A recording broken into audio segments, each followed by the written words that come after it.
Minulú stredu sa na Mierovom námestí v Galante uskutočnila manifestácia za obnovu rodiny a tradičných kresťanských hodnôt. Po týždni to isté námestie opäť ožilo, tentoraz tancujúcimi deťmi.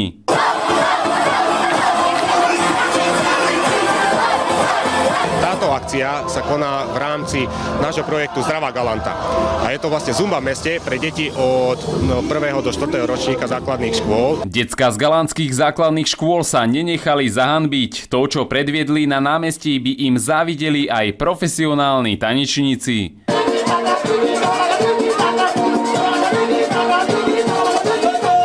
Kto je lepší tanečník, chalani alebo dievčatá? Nezahambili sa ani chlapci, sú perfektní.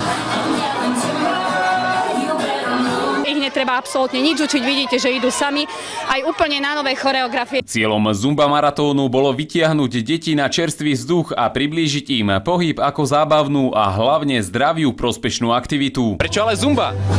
Lebo celý projekt je postavený na dvoch ľuďoch. Na Andrejke, ktorá je zumbáčka, a na mne, ktorý som futbalista. Takže tieto dve veci sme tak spojili. A keďže futbal je tanec, tak Zumba k tomu určite patrí. Najlepší Zumba tanečníci si so sebou odniesli aj pekné ceny. Zapálených tanečníkov bolo ale veľmi veľa, takže vybrať tých bolo naozaj veľký problém.